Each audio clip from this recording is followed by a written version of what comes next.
smash that like button, and if you're new to the channel, make sure to hit that subscribe button and turn on notifications. That way you never miss a video.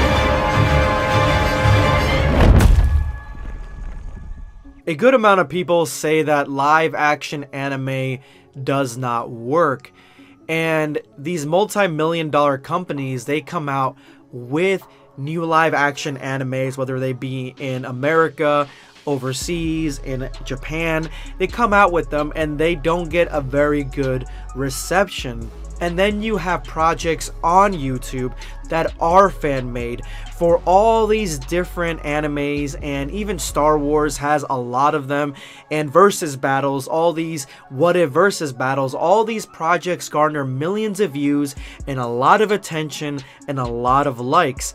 Why is that? What is the difference between someone that creates a Dragon Ball Z live action fan-made movie on YouTube versus someone making Dragon Ball Z live action through a movie studio? I'll tell you what, it is respect for the source material and heart. There is almost no heart in these huge live action anime remakes and movies coming at us in the cinemas. There's almost no heart in there. They just want to earn a quick buck, and they want to showcase how pretty the CGI is. Now, don't get me wrong, there's probably like one or two pretty decent live action anime movies. Alita Battle Angel is one. A lot of people didn't like Ghost in the Shell, but I thought it was alright. That's basically it in my opinion. There's probably a few others that I missed, but that's basically it off the top of my head. But then more often than not, you get Death Note, you get Avatar: The Last Airbender, Attack on Titan, or the hated Dragon Ball Evolution. All those lack heart, and they lack what these live action remakes and movies need. And that is a honed in plot and perspective with still respect to the source material. And that is the reason that these Dragon Ball fan-made movies are so good.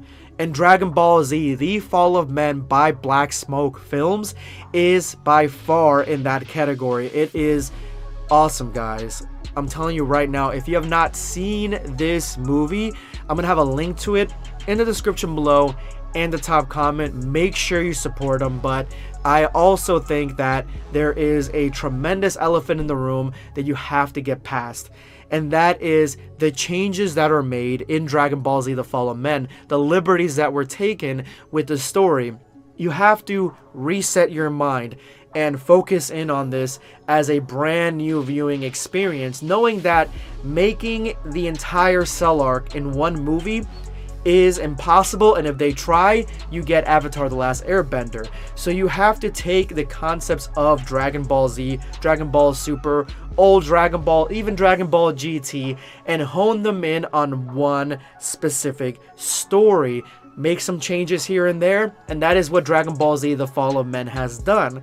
The next thing that most people would have to get past is the casting. This seems to be a French-made film, so of course they're gonna have French actors, and I already talked to you guys about how I feel when it comes to those who are acting, especially in a Dragon Ball Z live action movie.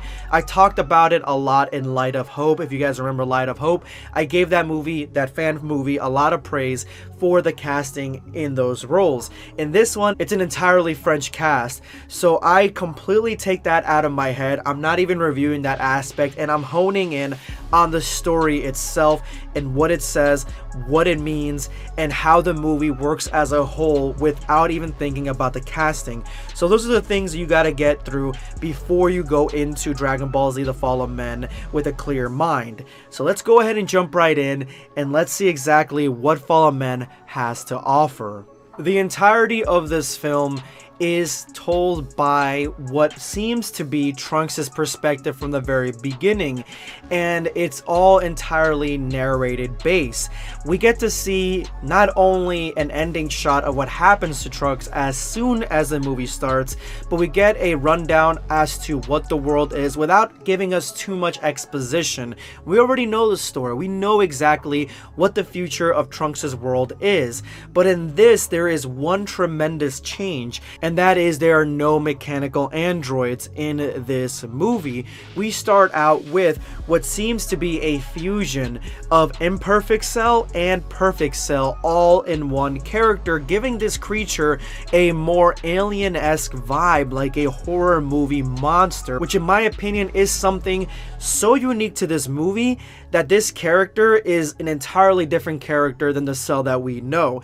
This is something completely original, and I at first had to kind of get used to that aspect, but it does work well in showing a tremendous evil that cannot be reasoned with. Someone so powerful and so strong that you cannot talk to them. They're not going to make a tournament for you guys to save your planet. No, this thing is just destroying everything, and this thing is what takes out the Z fighters, and it's only Trunks and Bulma with her father at the end. Those are the only ones left in the Z squad that are going to be able to do anything against Monster Cell, which is what I'm going to be calling him for the duration of this video. Meanwhile, as we come to the current time, we see that Bulma and her father are both working on the time machine, but they are failing at making it functional. They need to get and gather parts throughout the world to make it a viable option to save the future. Meanwhile, Trunks goes to Corrin's tower and then to the lookout because he enters the hyperbolic time chamber, or the room of spirit and time, to train and try to become strong enough to defeat Cell, which always boggled my mind that this wasn't an option for the Z fighters in the original Dragon Ball Z Trunks future, because it seems like it would be really helpful to have this in order to defeat the androids, but it is plausible that it was destroyed by the androids. And I just gotta say, I did not expect to see Kami's Lookout or the Room of Spirit and Time in this Dragon Ball movie, so I was really excited about this, honestly. I really like the whole aesthetic of it. CGI is really good for a fan-made film. Like, this is some heavy praise that deserves to be given for what they've accomplished with this Dragon Ball Z fan movie. Now, this scene right here gives you a clue as to the big reveal of this Dragon Ball Z movie. Go ahead and take a look. I could not stop thinking about him. Could he defeat the beast? There always was something admirable about him. He was the only one to rise against evil. After all, they named him the legendary warrior.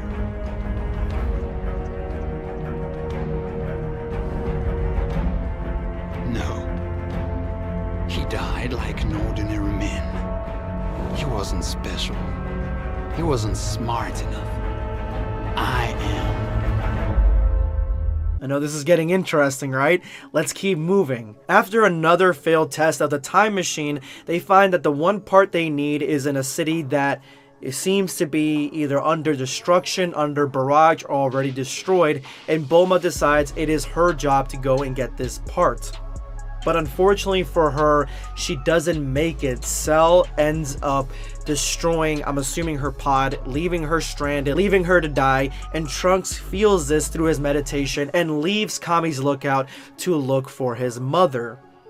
He finds her, and his stress, his sadness pushes him into the Super Saiyan transformation. So instead of it being Gohan, it is now Bulma. But him leaving Kami's Lookout was the best action to take. Unfortunately, Bulma had to die for this to happen, but if he did not leave, he would have been trapped in the Room of Spirit in time when Cell destroyed it, which this is my favorite scene in this whole fan movie, the destruction of Kami's Lookout. It's just such a solemn reminder as to Cell's destruction of everything that used to be Dragon Ball Z, everything we know about Dragon Ball Z. Even the androids did this, but Cell, him being this sort of destroying, evil, Godzilla-style monster really brings this cold, calculated feeling to every decision that he's making. So even though he seems to be completely destroying everything without any regard to exactly what he's doing,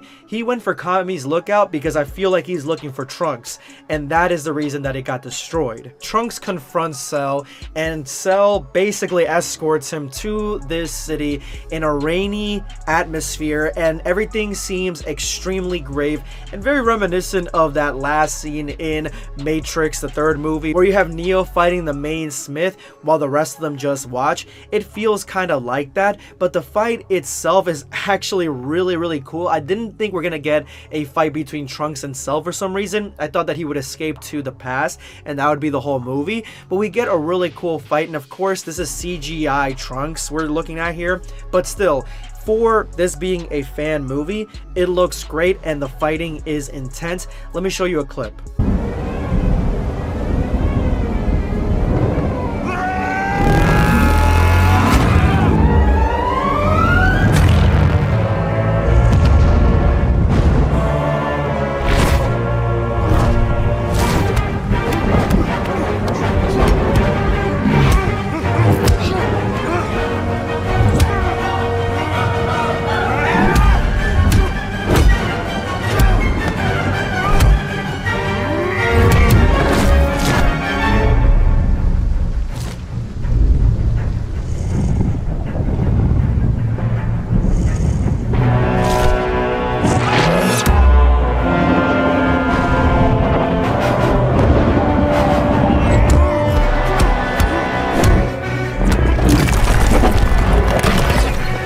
After a climactic beam struggle, Trunks loses it and gets hit with it, popping him out of Super Saiyan, and as he falls, Cell grabs his face, and he could destroy him there.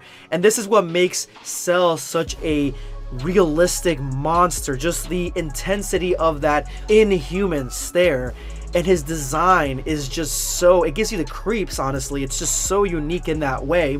But he could kill him there, and he decides to let him live or let him die of his wounds, whatever is more painful, but he just lets him go and he drops, and that is the end of that fight. Trunks loses to Cell as Cell wreaks more destruction on the planet. Trunks slinks back to Capsule Corporation only to find that the time machine is now workable, but the big reveal in this whole scene is that the entire narration of this movie isn't Trunks at all.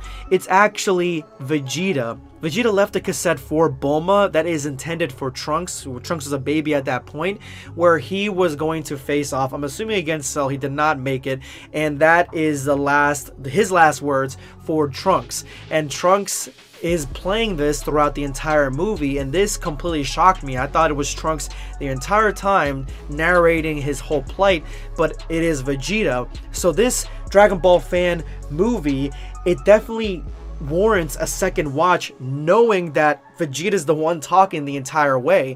I actually had to watch it twice because that way I picked up on some of the things that felt weird for Trunks to say, and it definitely felt real for Vegeta to say.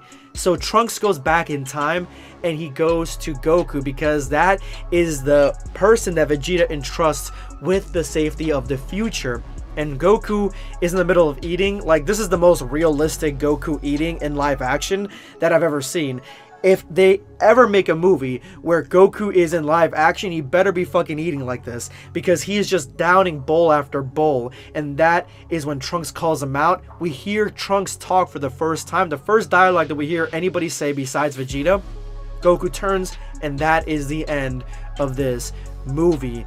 This is phenomenal, guys. I understand you got to get through a lot of changes before you really dive deep into this movie, but to me, it was phenomenal, and the changes were worth it to tell its own story. I don't mind there being changes to tell a movie story, because a movie only has so much time to have a story be told, but you have to respect the source material and you have to have a lot of heart in it, and I felt like the changes that were in this movie definitely had both those things. Thank you so much for watching this, and if you made it to this point of the video, you're now part of the hashtag #EndOfVideoSquad. Thank you guys so much for all your support.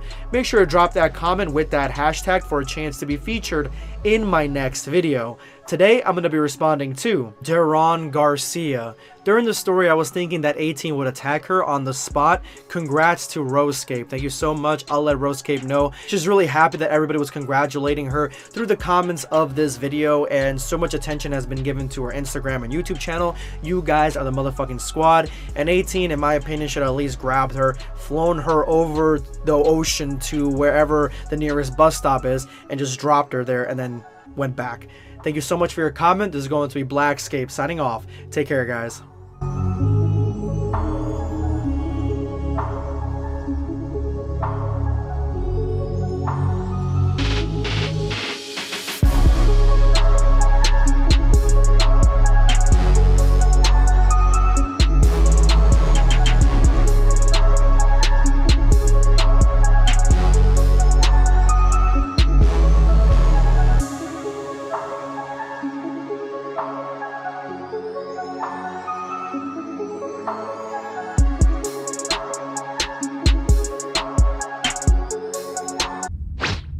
Subscribe for more content. Or perish.